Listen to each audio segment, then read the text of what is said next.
오늘 하나님 주신 말씀 여호수아 24장 14절부터 15절까지 있는 말씀입니다. 성경책 있으신 분들은 성경책 찾으시고 없으신 분들은 앞에 있는 파워포인트 보시도록 하겠습니다. 함께 읽겠습니다. 시작. 그러므로 이제는 여호와를 경외하며 온전함과 진실함으로 그를 섬기라. 너희의 조상들이 강 저쪽과 애굽에서 섬기던 신들을 치워버리고 여호와만 섬기라.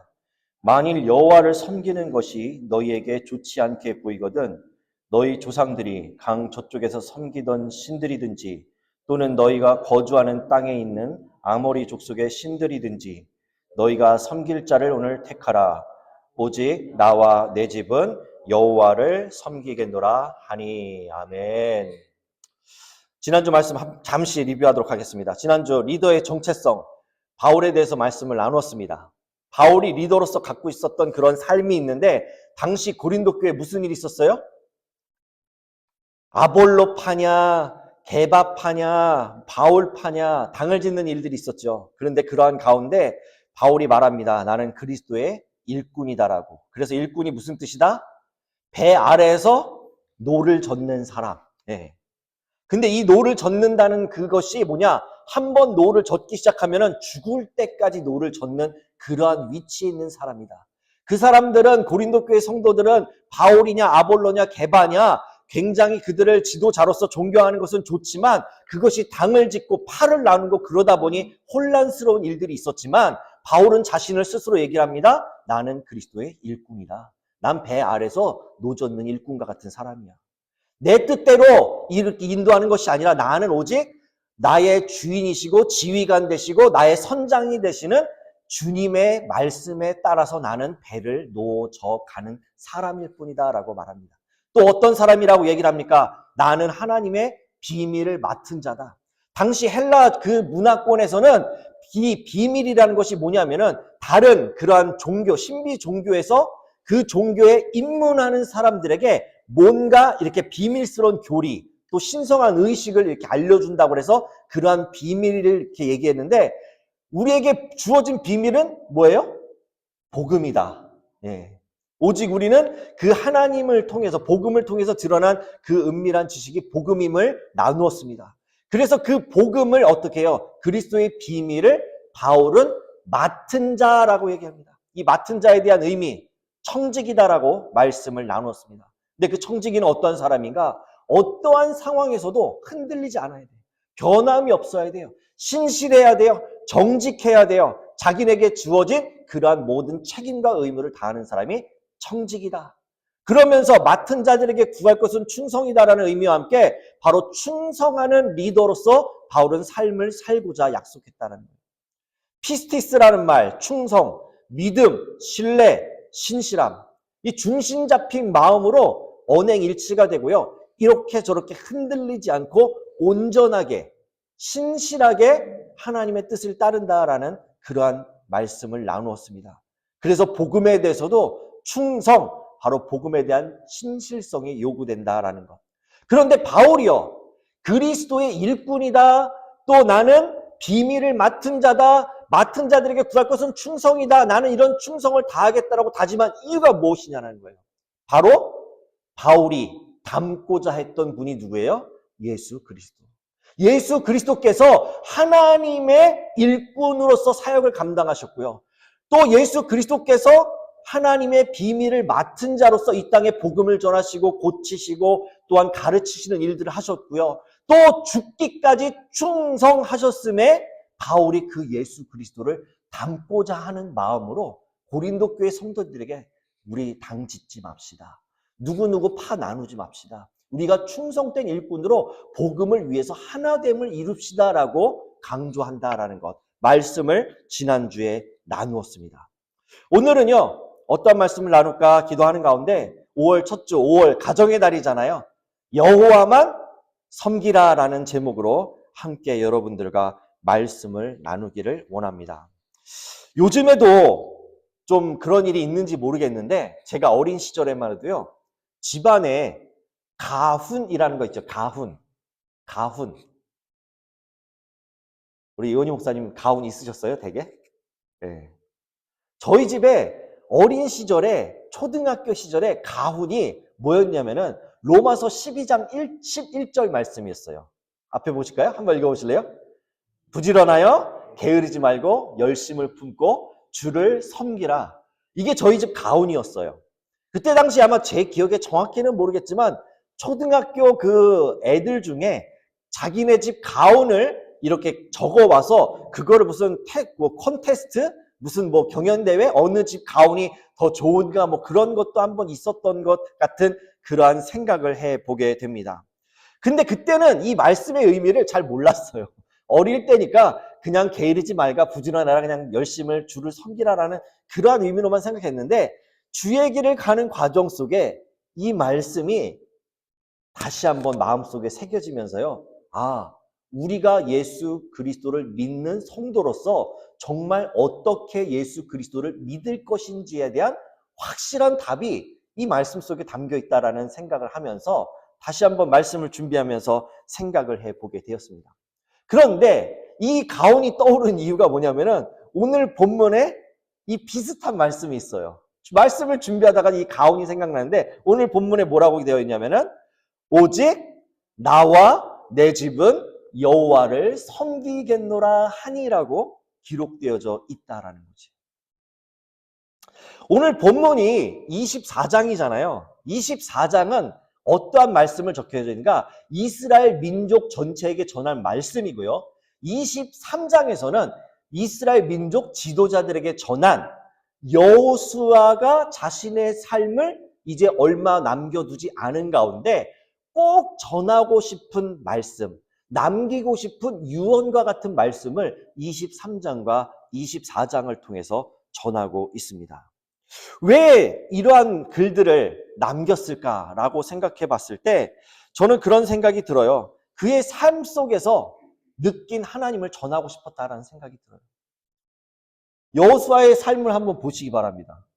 에브라임 지파 후손으로 태어나서 애굽에서부터 종살이하면서 고난의 시기를 보냈고요. 또 모세의 수종자로서의 삶을 살았습니다. 아말렉 전투에서 승리를 했고요. 가네스 바네아 정탐을 통해서 요단강 건너 가나안 땅을 정탐하는 일에 12명이 갔지만 여호수아와 갈렙만이 2명만이 좋은 보고를 하였고 10명은 안 되겠다. 그런 얘기 가운데서도 그 여호수아는 믿음으로 그 땅을 건너가야 된다라고 얘기를 하였고요. 모세의 그 뒤를 이어서 지도자로서 훈련을 받았을 뿐만 아니라 지도를 받아서 그러니까 지도자가 되었고요. 요단강을 건넜고 여리고성을 함락시켰고 가나안 정복 전쟁을 치르는 등 참 그의 인생 속에 다양한 일들이 있었어요. 그런데 가만히 이 과정들을 보시면 아시겠지만 이 과정마다 순간마다 어떠한 일이 있었는가? 바로 하나님께서 여호수아와 함께 하셨다라는 것이에요. 네.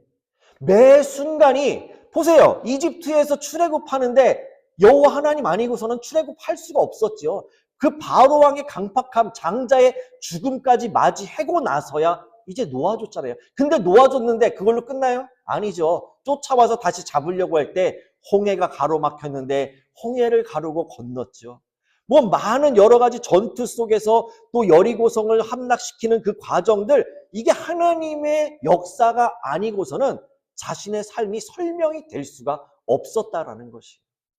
그러니까 이제 나이가 들은 여호수아가 어떠한 생각을 갖고 있는가? 그 지나온 세월들을 돌아보면서 나는 하나님께서 이렇게 은혜를 주셨는데 이스라엘 민족 여러분, 이렇게 해서는 이렇게 우리가 여호와 하나님만을 섬겨야 되겠습니다라는 그러한 고백들을 하고 있다라는 것이에요. 즉 하나님과 동행하며 하나님 뜻에 따라 인생을 살아온 여호수아에게 하나님께서 주신 말씀을 바로 여호수아가 대신 이스라엘 민족에게 전하였다라는 것입니다. 여호수아의 고별사예요. 여호수아가 전한 말이에요. 하지만 그 여호수아가 전한 말의 그 안에는 그 안에서 역사하시는 하나님께서 대신 여호수아의 입을 통하여 이스라엘 민족들의 앞날을 걱정하며 고별사를 전하게 하셨다라는 것입니다. 자, 사실 지금 여호수아 다음에 그 다음 이어지는 시대가 어느 시대예요? 사사기 시대예요. 자, 사사기 시대는 어떻다고요? 모든 사람이 자기 소견에 옳은 대로 행했다라는 것이에요. 지도자가 없어요. 그러니 어떻게 돼요? 계속 회개하고 그 다음에 돌아오고 또 죄짓고 하나님 앞에 또 구원해달라고 외치면서 이러한 일들이 계속 반복되어지잖아요. 마치 여호수아는 그러한 일들을 미리 본 것처럼 너희들이 여호와만 섬겨야 된다. 나와 내 집은 여호와만을 섬길 것이다라고 외치면서 이스라엘 민족 전체가 오직 여호와 하나님만을 섬기도록 말씀하고 있는 것입니다. 그래서 과연 어떻게 그러면은 여호수아가 명령한 이 가운데서 어떻게 그러면은 그러한 삶을 살 것인가라고 생각을 해 보았을 때 여호와만을 섬기기 위해서 첫 번째로요. 어떻게 해요? 이방신과 우상들과의 삶을 단절해야 된다라는 것입니다. 14절에 보시면 이렇게 되어 있죠. 너희의 조상들이 강 저쪽과 애굽에서 섬기던 신들을 어떻게 해요? 치워버리고. 이 찾아보니까요. 이 그 강 저쪽에 있을 때 티브리스 유프라테스 강 중심으로 해서 있었던 그 신들을 찾아보니까 신이라는 오른쪽 여러분들 오른쪽 위에 보시면 신이라는 신이 있었어요. 이 초승달을 들고 있는 지팡이를 들고 있는 신인데 달의 신으로서 고대 메소포타미아에서 굉장히 유명한 중요한 신이 있었습니다. 뭐 또 그 옆에 보시면은 닌갈이라는 신도 있고요. 뭐 여러 가지 신들이 그때 당시에 존재했었다라는 것입니다. 그리고 여기 보시면은 뭐 지구라트라고 되어 있죠. 밑에 보시면은 오른쪽인가요? 지구라트. 여기는 신을 섬기던 그런 신전과 같은 곳인데 여기서 제사 또 음란한 의식들이 행해졌고요. 인간의 교만을 뜻하는 그 바벨탑의 그 바로 기원이 되기도 했던 것이 바로 이 지구라트 이러한 것들이 있었다는 것이죠. 애굽은 어떻겠습니까? 애굽에도 우리가 잘 아시다시피 태양신, 라라는 태양신을 비롯해서 뭐 그 외에도 나일강의 신, 풍요와 다신의 여신, 아피스, 하설, 뭐 황소의 신, 뭐 신 사후세계와 생명을 관장하는 신들이 이 고대 가운데 너무나도 많았어요. 자, 여호수아가 태어난 곳이 어디예요? 이집트예요. 애굽이에요. 거기에서부터 신들이 그러한 이방 신들이 많았다라는 것을 눈으로 보고 배우고 자라왔다라는 것이에요. 그럼에도 불구하고 여호수아는 그 가운데서 어떻게 해요?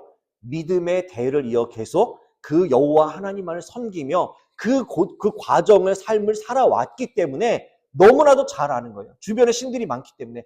그러므로 이러한 신들을 더 이상 너희들 곁에 두지 말고 어떻게 해요? 치워버리라. 심지어는 우리가 잘 아는 그 아브라함의 가정이 있잖아요. 우리가 아브라함을 부를 때 뭐라고 불러요? 믿음의 조상이라고 부르잖아요. 근데 그 아버지가 뭐 하던 사람이에요? 그 이방신을 만들어 팔던 사람이에요. 우상을 만들어 팔던 사람이었단 말이에요. 그런 집안에서 아브라함은 자랐어요.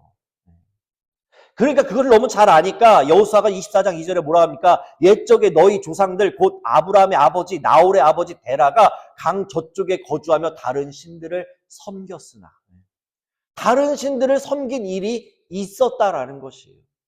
그런데 이제는 어떻게 해요? 조상들 강 저쪽과 애굽에 섬기던 신들을 어떻게 해요? 치워버리라. 근데 이 치워버리라가요. 그냥 여기 있던 거를 그냥 이렇게 옆으로 옮기는 게 아니에요.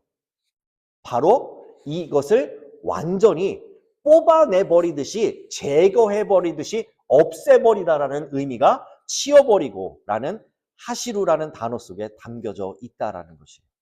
내 눈앞에서만 이렇게 잠깐 안 보이게 두는 것이 아니라 이것을 좀 더 깊이 생각해 본다면 내 마음 속에 내 마음을 빼앗아 가는 하나님만을 바라보지 못하게 만드는 그 어떤 것이라도 내 마음 속에 있는 것도 어떻게 해요? 뽑아버려라. 없애버려라. 제거해버려라. 그리고 내 안에 누구로 채워라? 여호와만을 모셔라라는 그러한 의미가 담겼다라는 것입니다. 또 하나 그 이유가 뭐냐면은 바로 이스라엘 백성들은 여호와 하나님과 언약 관계로 맺어진 백성들이에요. 근데 사실 하나님과 언약 관계로 맺어진 백성들임에도 그 삶들이 어땠어요? 이스라엘 백성들이 조금만 하나님이 멀어진 것 같고 자기네들이 조금만 불평이 생기면 어떻게 해요? 하나님을 배척하고 우상을 만들고 자신의 마음대로 행했던 그러한 모습, 금송아지를 만들고 막 그랬잖아요. 네. 조금만 더 불평하면은 에휴 그냥 애굽에서 살았을 걸. 왜 우리를 갖다가 애굽에서 끌어내가지고는 이렇게 고생하게 만드느냐. 불평 불만의 모습들이 그들 가운데 있었다는 거예요. 그러니까 그러한 마음조차도 갖지 않도록 여호수아는 자신의 유언과 같이 이 모든 이방신들과 우상들을 어떻게 해요? 뽑아내 버려라. 완전히 치워 버려라.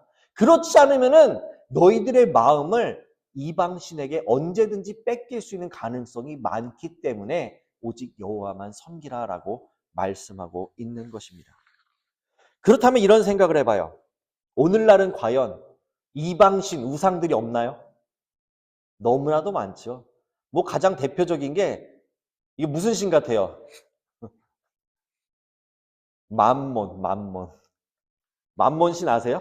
이게 성경에 공식적으로 맘몬이라는 건 등장하진 않아요. 그런데 그 뭐랄까 마모나 부를 뜻하는, 그래서 한 주인이 두 주인을, 한 사람이 두 주인을 섬기지 못할 것이다. 그래서 너희가 하나님과 재물을 겸하여 섬기지 못한다라고 했을 때 이 재물의 의미가 바로 그 맘몬, 그 의미가 담겨져 있다는 것이에요. 이것은 단순히 그냥 재물만을 의미하는 것이 아니라 마음을 뺏기게 하는 것을 뜻해요. 마음을 뺏기게 하는 것. 돈 얼마나 좋아요. 여기 돈 싫어하는 분 계세요? 손 들어보세요. 돈 싫어하는 분 없을 거예요. 왜? 있으면 좋잖아요. 많으면 좋잖아요. 네. 그런데요, 돈이 많아도 우리가 가질 수 없는 게 있다라고 제가 몇 주 전에 말씀을 함께 나누면서 뭐예요? 돈으로 우리가 침대는 살 수 있어요. 근데 잠을 돈으로 살 수 있나요? 제가 막 정리를 좀 해봤어요. 약은 살 수 있어요. 그러나 건강은 살 수 없습니다. 음식은 살 수 있어요. 근데 입맛은 살 수 없어요. 안경은 살 수 있어요. 그런데 시력은 돈으로 살 수가 없어요.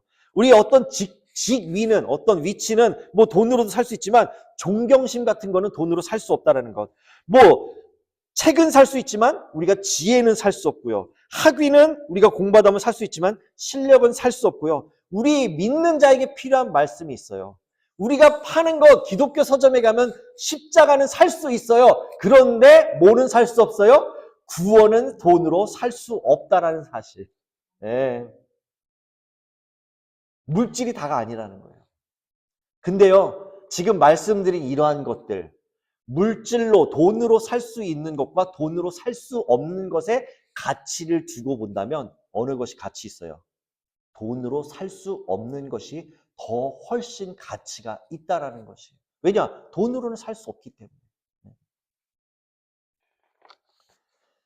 이처럼 돈으로 살 수 없는 것들이 너무나도 많이 있습니다. 그리고 또 물질적인 것이 가장 큰 우상같이 생각됩니다만 그 우상이요, 단지 그냥 저기로만 끝나는 것이 아니라, 물질로만 끝나는 것이 아니라 어쩔 때는요, 내 자신이 우상이 될 때도 있어요.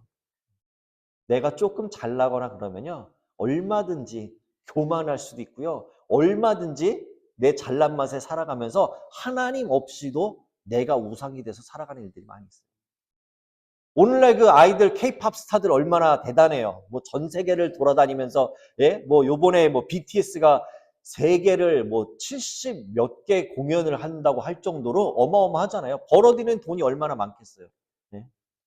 그런데 그렇게 돈은 많이 벌지만 그들이 정말 아까 말씀드린 것처럼 돈을 그렇게 벌어들일 수 있지만 그들이 건강을 살 수는 없다라는 거예요. 오늘날 또 청소년들에게 그러한 아이돌과 같은 우상, 그런 말, 어렸을 때 사실 아이돌이란 말을 저는 못 들었던 것 같은데 오늘날 보면은 그러한 청소년들을 많이 이렇게 뭐랄까 마음을 빼앗기게 만드는 그러한 아이돌, 우상들이 얼마나 많이 있냐라는 것이에요. 또 아이들 요즘에 얼마나 많이 틱톡에 빠지고 뭐 미디어에 빠지고 막 그러겠어요. 뭐 우리 아이들도 거기 안 빠진다고 제가 말은 장담은 못 하겠어요. 네. 요즘 그렇게 마음을 뺏기는 일들이 우리 어린 아이들 때 너무나도 많아요. 사실 저도 어렸을 때 그런 일이 있었어요. 오락실. 오락실 가면 50원 넣고 오락하는 거가 너무 재밌어가지고는 몰래 엄마 지갑에서 50원짜리 몰래 가져다가 오락실 가가지고는 오락하고, 엄마가 이 아들 어디 갔나 찾아보면은 오락실 가면은 아들이 거기서 오락하고 있고, 1시간이고 2시간이고 돈만 있으면은, 이게 세뱃돈 받으면 그날은 아주 행복한 날이에요. 오락실 가서 그 돈 다 쓰고 올 정도로. 마찬가지로 각 시대마다 우리의 마음을 뺏는 이방신, 우리가 어떤 특별한 모양을 만들어 놓진 않지만 그럼에도 우리의 마음을 뺏는 일들이 너무나도 많이 있다라는 것이에요. 그렇다면 또다시 첫 번째로 그러한 우상들을, 이방신들을 치워버리라라고 했는데, 두 번째로는 어떻게 해서 여호와만을 섬길 수 있을까? 두 번째, 진짜 주인을 택해야 한다라는 것이에요. 진짜 주인. 15절 보실까요? 밑에 볼드체로 되어 있는 거 함께 읽을까요? 시작. 너희가 섬길 자를 오늘 택하라. 이 섬길 자, 아바드란 단어가요, 원래는 노동하다, 봉사하다 그런 의미인데, 여기 본문에서 쓰이는 성경적 의미의 아바드는 예배하다라는 의미예요. 예배하다. 또 충성하다, 경외하다. 근데 이 히브리서 사고에서는 이라는 것, 워크와 이 예배하는 것이 분리되지 않고 이게 동일시 여겨졌다라고 얘기를 합니다. 이 아바드라는 것. 그래서 섬길 자를 택해야 되는데 그 택하는 그런 섬길 자가 어떠한가? 충성하다, 경외하다 그런 뜻이 있고, 이 택하라는 의미는 너 이거 아니면 이거 둘 중에 하나를 택하라는 의미보다 어떠한 의미가 담겨 있어요? 바로 선택의 의미보다 신앙적인 올바른 정체성을 확립하기 위해서 결단하라라는 의미가 담겨져 있다는 거죠. 여호수아 입장에서 택하라고 그래서 저들이, 이스라엘 백성들이 이방신을 갖다 섬기도록 내버려 두겠어요? 그렇게 그냥 니네들 둘 중에 하나 선택하라고 이렇게 고별사를 남기겠어요? 아니에요. 여호수아는 정말 피를 토하는 심정으로 선택을 하라라고 얘기를 하고 있지만 그것이 아니라 어떻게 해요? 오직 여호와만 섬기라라고 강요하고 있는, 바로 명령하고 있는 그러한 말씀이다라는 것입니다. 지금까지 왜 그래요? 그가 살아오면서 민족을 이끌면서 모세 다음으로 이끌어오는 과정 속에 너무나도 많이 봤기 때문에 이스라엘 민족이 얼마든지 이방신 우상으로 돌아설 수 있는 가능성이 너무나도 많다라는 것을 알았기 때문에 여호수아는 너희들에게 택하라는 의미가 아니라 너희들이 이제는 여호와만 섬겨라 라는 의미를 담고 말하고 있는 것입니다. 그 죽음이 얼마 남지 않은 가운데서 그가 봐왔던 그 이스라엘 민족의 역사를 본다면은 불평과 불만, 또 하나님을 떠나고 우상을 만들었던 그 상황들을 눈으로 보았기 때문에 이제는 어떻게 하는가? 오직 하나님만, 여호와만 섬기라라고 말씀하고 있는 것입니다. 또 어떻게 여호와만 섬기라고 말할 수 있을까라고 했을 때 세 번째로 모범을 따르라는 거. 모범을 어떻게 따릅니까? 바로 나와 내 집은 여호와를 섬기겠노라 하니. 택하라라고 얘기를 하는 것이 명령하듯이 여호와를 택하라고 하면서 나는 당신들이 어떠한 선택이 될지 모르겠지만 나는 여호와만을 섬기겠다. 나는 여호와만 따르겠다라고 강조하면서 바로 여호수아를 본받아서 너희들 이스라엘 모든 민족이 바로 여호와만을 섬기도록 강요하고 말씀하고 있다라는 것이에요. 여호수아의 위치가 어떤 위치예요? 민족 전체의 지도자예요. 가정의 또 제사장으로서 자신의 선택에 책임을 지겠다라는 결의를 하고 있는 거예요. 결심을 하고 있는 거예요. 자, 나는 우리 집은 여호와만 섬길 것이야. 우리 집은 여호와만 섬긴다고 했으니 너희들 가정들도 우리 민족 모든 민족이 여호와만을 섬겨야만 살 수 있어. 그것이 우리가 살 길이야라고 외치면서 말한다라는 것이에요. 오늘날 어떤 결정을 함에 있어서 가장 제일 많이 필요되는 결정의 원칙이 뭐예요? 다수결의 원칙이에요. 다수결. 그렇죠? 우리도 만약에 이제 회의를 하게 되면은 뭐 손들어서 표하시고 가하면 예하시고 하면서 다수결의 원칙을 정하잖아요. 그래서 가장 민주주의에서는 가장 기본적으로 의사를 결정할 때 사용하는 방식이 다수결의 원칙이에요. 그런데요, 우리 그리스도인들에게서는 다수결보다 뭐가 중요해요? 바로 하나님의 뜻이 더 앞서야 한다는 것이에요. 네. 왜 그런가? 이미도 여호수아는 그러한 다수결의 원칙보다 하나님의 뜻을 더 존중하고 따랐던 일을 경험한 사람이에요. 아까 말씀드렸죠. 가데스 바네아에서 정탐할 때 12명의 정탐꾼 중에 여호수아와 갈렙 2명만이 긍정적인 보고를 했고 나머지 10명은 어떻게 했어요? 아니다. 저기는 거인들이 많아서 우리는 가면은 그들에게 메뚜기다. 말씀이 있잖아요. 그런데 여호수아는 어떻게 해요? 그 땅 백성을 두려워하지 말라. 그들은 우리의 먹이라. 그들의 보호자는 그들에게서 떠났고 여호와는 우리와 함께 하시느니라. 다수결의 원칙이라고 한다면 12명 중에 10명이 되겠으면 정탐한 그대로 넘어가면 안 되죠. 정복하면 안 되죠. 포기해야 되죠. 그런데 어떻게 해요? 여호수아는 다수결의 민주주의 원칙 그런 게 아니라 오직 하나님께서 주신 마음에 따라서 비록 2명이 그 긍정적인 보고를 했음에도 불구하고 그 믿음대로 실천해서 정복하게 되는 일들이 있었다는 거죠. 우리에게 참 필요한 말씀인 것 같아요.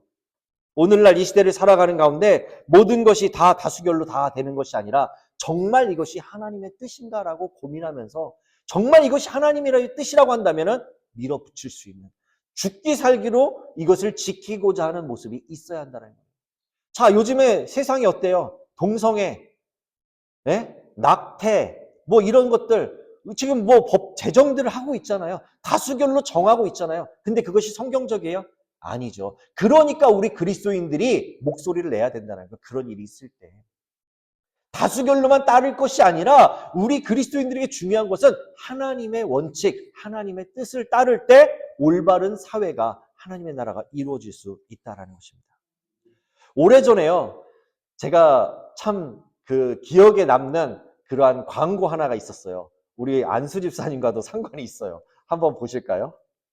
모두가 예라고 할 때 아니라고 할 수 있는 그 친구가 좋다. 동원 친구가 모두가 아니라고 할 때 예라고 할 수 있는 친구. 예스도 노도 소신있게 동원 친구가. 네. 증권회사 광고예요. 2002년도 광고예요. 근데 자, 증권회사를 운영하면서 나는 소신 있게 행동한다라면서 모두가 다수결로 해더라도 나는 내 소신대로 가겠다라고 세상에서 얘기하는데 그렇다고 한다면 우리 예수 믿는 사람들이 민주주의를 따른다고 하면서 다수결을 따른다고 하지만 그럼에도 불구하고 우리에게 중요한 것은 뭐냐면 하나님의 원칙, 하나님의 뜻을 따라야 되는 것이 우리 그리스도인들에게 필요하다라는 것을 다시 한번 생각해 보게 됩니다. 네. 그렇다면은 우리가 여호와를 섬기는데 여호수아가 말한 거 여호와만 섬겨라 그랬어요. 그럼 어떻게 섬겨야 되는가? 14절에 보시면은 그러므로 이제는 여호와를 어떻게 해요? 경외하며 온전함과 진실함으로 그를 섬기라라고 말씀합니다. 이 뜻을 보니까요. 야레라는 거는 경외라는 단어는 거룩함에 압도된 상태예요. 사실 영어 성경으로는 두려움이라는 fear라는 단어를 썼지만 그냥 두려움으로 끝나는 것이 아니라 그 거룩하신 하나님 앞에 완전히 내가 압도되는 것. 경이로움에 압도되는 것. 마치 어떤 거요? 뭐 저는 아직 가보진 않았어요. 뭐 그랜드 캐년이라든지 뭐 나이아가라를 가보지 않았지만 그런 데 가면 어때요?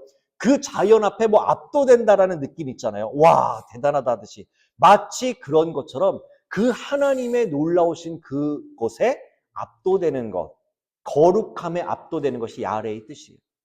또 온전함, 완전한, 순수한, 구약에서 어떻게 해요? 희생제물 드릴 때 온전한 거, 흠 없는 걸 드린다라 할 때 그 온전함이 탐임이란 단어고요. 진실함, 이것은 뭐냐면은 흔들리지 않는 불변함을 갖고 있는 것을 말하고 있다는 거죠.